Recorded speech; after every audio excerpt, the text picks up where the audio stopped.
Bien-aimés dans le Seigneur, Shalom. Je viens encore une énième fois ce matin bénir le Seigneur pour son amour infini dans notre vie de tous les jours. Le psalmiste dit dans Psaume verset 150 que tout ce qui respire loue le nom de l'Éternel. Dieu nous a fait grâce d'être comptés parmi les vivants, raison pour laquelle nous sommes appelés à reconnaître et à confesser de nos bouches que le Seigneur est bon, car il nous choisit parmi les vivants.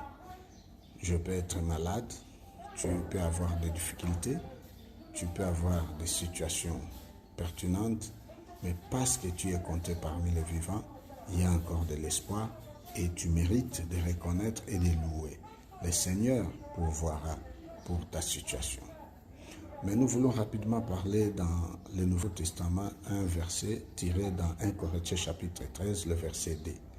La Bible dit ceci: il place la charité, autrement l'amour, bolingo, à lingala, au-dessus de toute autre chose. Tu peux avoir le don de parler en langue, la connaissance, la science.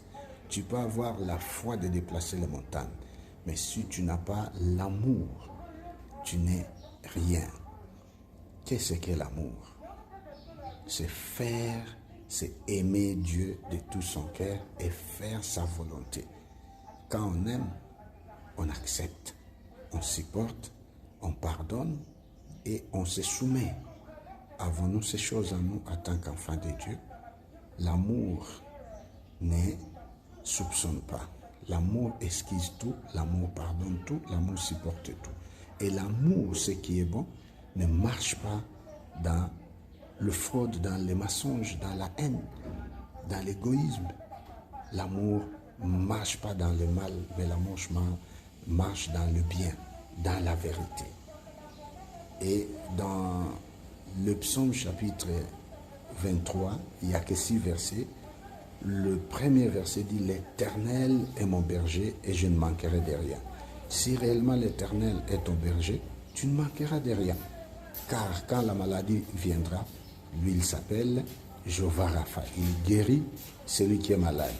Quand tu entreras en prison, lui il viendra t'accompagner, te faire sortir. Nous avons l'exemple de Daniel dans le fosse au lion, l'Éternel l'a sauvé. Gardons foi, témoignons plus l'amour, et cet amour va résoudre beaucoup de problèmes et nous aurons la paix que Dieu donne. Merci et bonne chose à toute personne qui écoutera.